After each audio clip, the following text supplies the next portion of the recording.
On the morning of June 28, 1914, a 19-year-old boy gave up on his mission. The assassination had failed. He walked to a nearby shop, bought a sandwich, and leaned against the wall to eat it. In that moment, he was nobody. Just a hungry, failed revolutionary eating lunch. Then a car took a wrong turn and stopped right in front of him. He looked up. The Archduke of the most powerful empire in Europe was sitting 2 meters away. The boy reached into his coat, and the world was never the same again. June 28, 1914, a Sunday morning in Sarajevo. The streets are lined with flags, the air smells of summer, and somewhere in the crowd, a 19-year-old boy is gripping a loaded pistol. His name is Gavrilo Princip, a student, pale, thin, burning with an idea. And within the next 2 hours, that idea and that pistol will set the entire world on fire. One bullet, one archduke, one assassination, and then 4 years of hell, 20 million dead, ancient empires erased from the map, a generation of young men swallowed by mud, gas, and machine gun fire. We call it World War I today, but here's the question that keeps historians up at night. Was it really one bullet that did all of this? Friends, think about it this way. Imagine a room filled floor to ceiling with barrels of gunpowder. Decades of grievance, imperial ambition, national pride, secret alliances, military buildup, all of it packed tight, waiting. And then someone strikes a tiny matchstick. The explosion is not the matchstick's fault. The room was always going to blow. The only question was when, and who would strike the match. Today, we are going to understand that room, and the people who filled it. To understand World War I, we must first understand what Europe looked like in 1914. It was a continent of empires, vast, proud, and hungry. In the center sat the Austro-Hungarian Empire, a patchwork of a dozen nationalities stitched together under one Habsburg crown. To its east stretched the mighty Russian Empire, ruled by Tsar Nicholas II, a man personally kind but politically weak, desperately trying to hold together a crumbling dynasty. To the west of Austria sat the German Empire, young, powerful, and dangerously ambitious, ruled by Kaiser Wilhelm II, a man of volcanic temper and enormous ego. Further south, the Ottoman Empire, once called the sick man of Europe, was visibly decaying. Its territories were slipping away one by one, and scattered across Eastern Europe were smaller nations, Serbia, Bulgaria, Romania, Bosnia, collectively known as the Balkan countries. Remember them. They are the powder in the barrel. Here is something remarkable. In 1914, almost all of Europe was ruled by monarchs, kings and emperors, not elected governments. Just 3 European countries, France, Switzerland, and tiny San Marino, were democracies. The rest were ruled by the wishes of royal families. And here is something even more remarkable, something almost darkly comic. Kaiser Wilhelm II of Germany, Tsar Nicholas II of Russia, and King George V of Britain were first cousins. All 3 descended from Queen Victoria. 3 cousins who would send millions of each other's subjects to die in the mud. Queen Victoria had tried in her lifetime to prevent conflict between her grandchildren. She died in 1901. 13 years later, her grandchildren were at war. Some historians call World War I the greatest family feud in history. It is not entirely wrong. The story of World War I does not begin in 1914. It begins much earlier, with a slow, festering wound in the Balkans. In 1878, following the Russo-Ottoman War, the Treaty of Berlin reshaped Eastern Europe.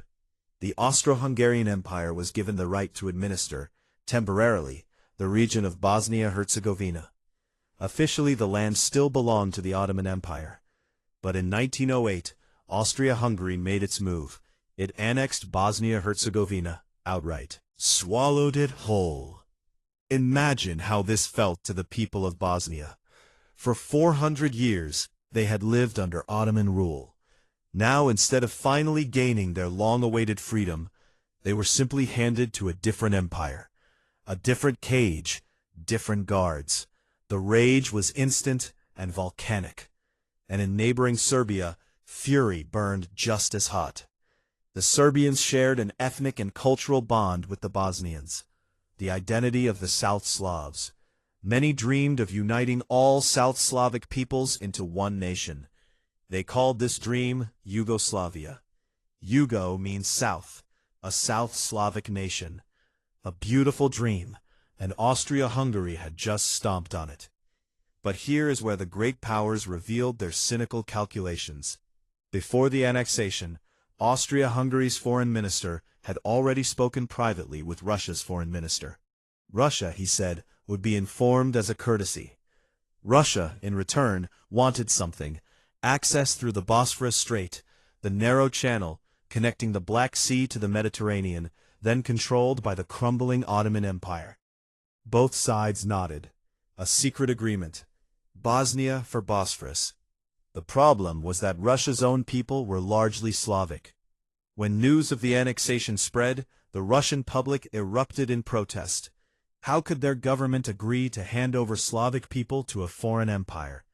Feeling the political pressure, Russia's foreign minister reversed course and began openly supporting Serbia. Austria-Hungary then turned to Germany. If we move against Serbia and Russia intervenes, will you back us? Germany said yes. Old friends, allies, of course. Russia turned to France. Would France stand with Russia against the Austro-Hungarian and German alliance? France declined. Not our problem, they said. Bosnia is far away. France's refusal silenced Russia, and for a moment, just a moment, the danger passed. Bosnia was swallowed. The war was avoided. But the wound was never healed. It only deepened. Among the Bosnians who refused to accept the annexation, a revolutionary movement was born. They called themselves Young Bosnia, students, intellectuals, nationalists, burning with the dream of a free, united South Slavic state. They were trained, funded, and armed by Serbian nationalist networks, most notably a shadowy secret society called the Black Hand, whose motto was simply, Union or Death.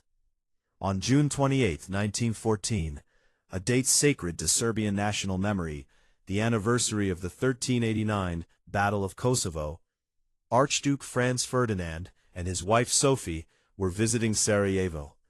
6 young Bosnia assassins spread themselves along the motorcade route.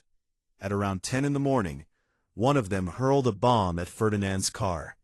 It bounced off the folded roof and exploded beneath the following vehicle, wounding 20 people. Ferdinand escaped. Shaken, he decided to visit the wounded at the hospital. But his motorcade changed route without properly informing the lead driver. The car took a wrong turn and stopped to reverse directly in front of a delicatessen shop.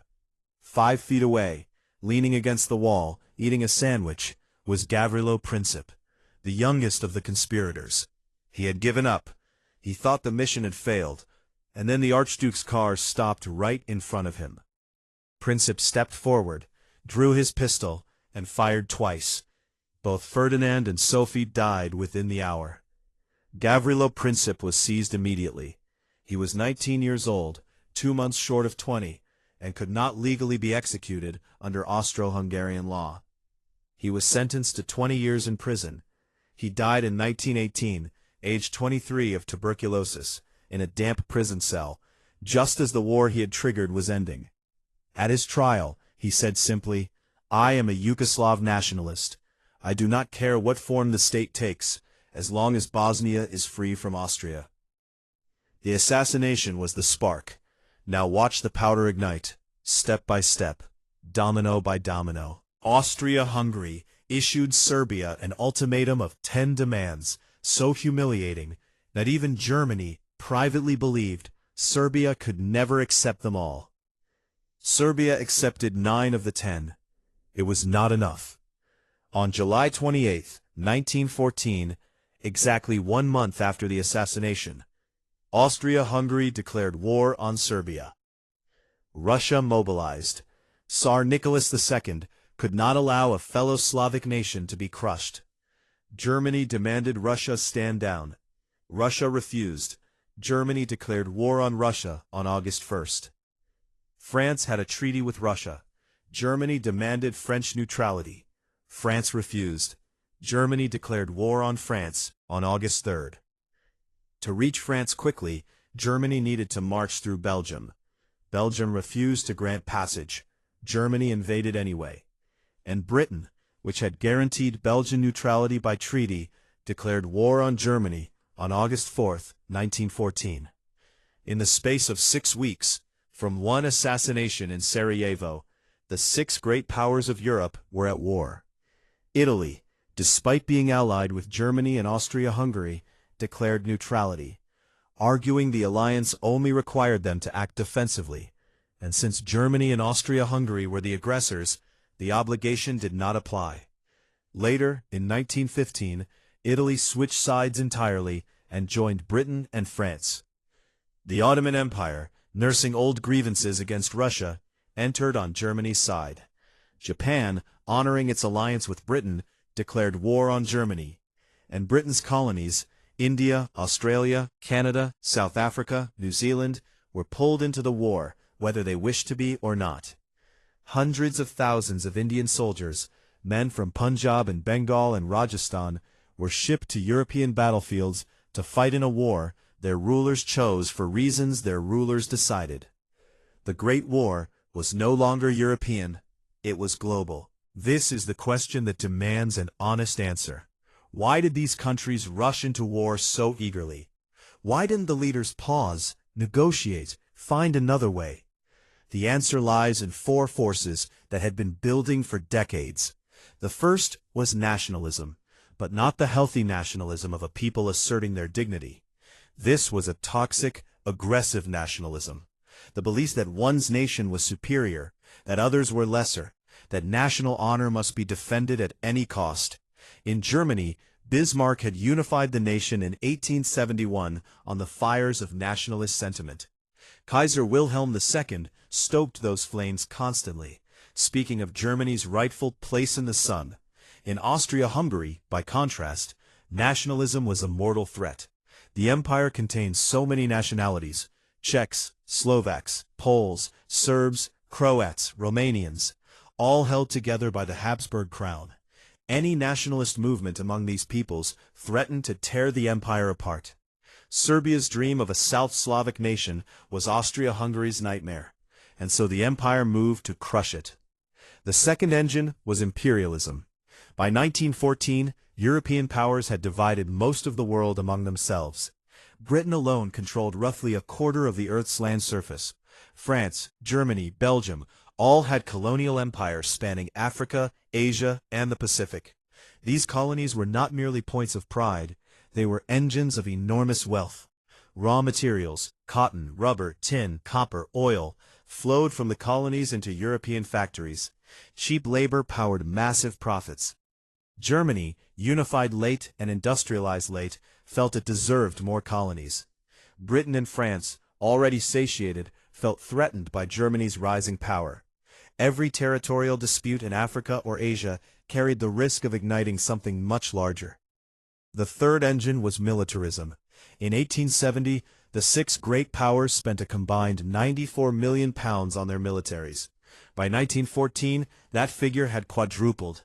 Armies grew massive, navies expanded, new weapons, machine guns, heavy artillery, poison gas, submarines, aeroplanes were developed and stockpiled at terrifying speed. Britain's Royal Navy was the largest in the world.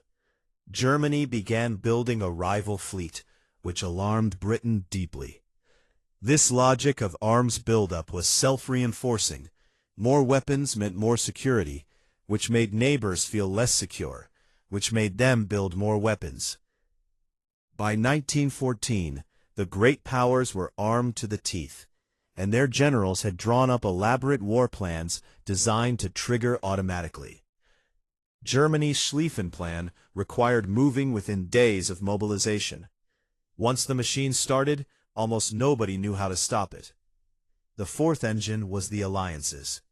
To protect themselves in an increasingly dangerous world, The great powers had bound themselves into two armed blocs. The Triple Alliance of 1882 united Germany, Austria-Hungary, and Italy in a pledge of mutual defense. The Triple Entente, formalized by 1907, bound Britain, France, and Russia together. These alliances were designed to provide security. What they actually created was a guarantee that any conflict between two nations would automatically drag in 4 or 6. A regional dispute became a continental war. A continental war became a world war. The alliances did not prevent the catastrophe, they ensured it. Now we must ask the uncomfortable question. If this war was driven by the ambitions of emperors and the calculations of generals, why did ordinary men actually fight in it? The soldiers who drowned in the mud of Flanders, who choked on gas at Ypres, who charged across open ground into machine gun fire at the Somme, they did not start this war. They did not choose it. Most of them had no real idea what they were walking into. The answer is propaganda. The newspapers and governments of the time worked together to portray war as noble, romantic, even beautiful. Soldiers were shown as disciplined gentleman heroes fighting for civilization itself. After a disastrous cavalry charge in the Crimean War killed 200 British soldiers through catastrophic command failure, the newspapers turned it into a story of glory. The poet Alfred Tennyson, appointed by the monarch, wrote The Charge of the Light Brigade, celebrating obedience unto death, theirs not to reason why, theirs but to do and die. The soldier was not to ask whether the order made sense. He was simply to obey. Another poet, Rupert Brooke, wrote of war and death as transcendent, almost beautiful things. He died in the war before he ever saw the trenches. Winston Churchill used his poems as a recruitment tool. But not everyone was deceived. There were powerful voices against the war from the very beginning. America's Socialist Party opposed it. Britain's Labour Party opposed it. Russia's Bolsheviks, Lenin, Trotsky, called it a war of capitalists in which workers were being asked to kill each other for their ruler's profit. In Germany, Karl Liebknecht and Rosa Luxemburg organized against it and would pay with their lives. And the poets of truth emerged to answer the poets of glory. Wilfred Owen, who served in the trenches himself, described in devastating detail what a gas attack actually looked like. Men drowning in their own lungs, faces twisted, blood gargling from corrupted mouths. He ended with a savage verdict. It is an old lie, he wrote, that it is sweet and noble to die for one's country. A lie told by the powerful to the powerless. And Thomas Hardy, in his quiet poem, The Man He Killed, imagined a soldier reflecting on the enemy he had just shot dead. Had they met in a bar, he concluded, they would have bought each other drinks. They had no quarrel. They were both unemployed men who enlisted out of need, and were made to kill each other by leaders who had never met them and never would. Despite the propaganda, despite the punishments, despite being threatened with execution by your own side for desertion, the human spirit resisted. In 1917, an entire section of the French army mutinied. Soldiers laid down their weapons and refused to advance. They had been ordered to charge into near certain death again and again for no meaningful gain.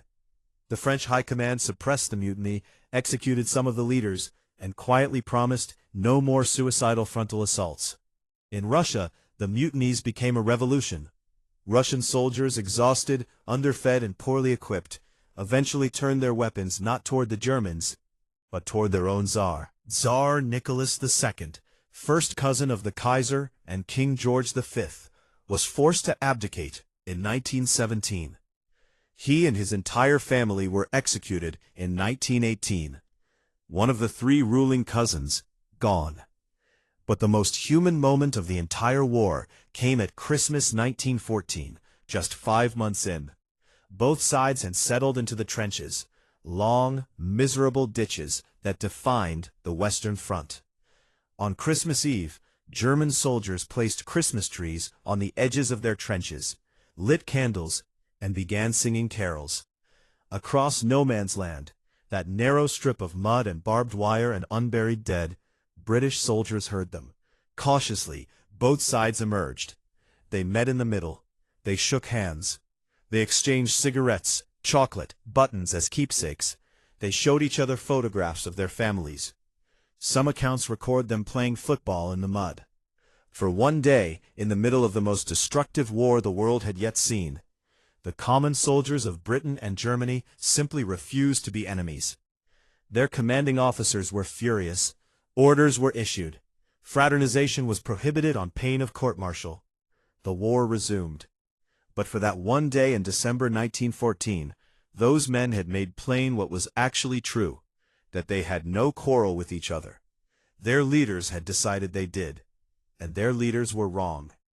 World War I ended on November 11, 1918, the 11th hour of the 11th day of the 11th month, when Germany signed the armistice. By then, more than 20 million people were dead, military and civilian. 21 million more were wounded. The Austro-Hungarian Empire had ceased to exist. The Ottoman Empire had collapsed. The Russian Empire had been swept away by revolution. The German Kaiser had abdicated and fled to the Netherlands. The map of Europe had been entirely redrawn. And the peace treaty that followed, the Treaty of Versailles, was so punishing and humiliating toward Germany that it planted the seeds of a second, even more catastrophic war just 20 years later. Friends, when we look at World War I, we must resist the temptation to reduce it to simple stories. It was not one assassination. It was not one villain. It was a system of empires competing for resources, of nationalist fires stoked for political purposes, of alliances that made conflict nearly automatic, of propaganda that turned ordinary people into cannon fodder for the ambitions of the few. Gavrilo Princip died in prison at 23 of tuberculosis in 1918. He never saw the Yugoslavia he dreamed of, though it did eventually come into existence. He could not have imagined the cost. 20 million lives. For a world that, a generation later, would do it all again. In part 2 of this series, we will walk into the trenches themselves, the Western Front, the Eastern Front, the Gallipoli disaster, India's role, the weapons, the tactics, and ultimately how it all ended. Stay with us. This story is far from over.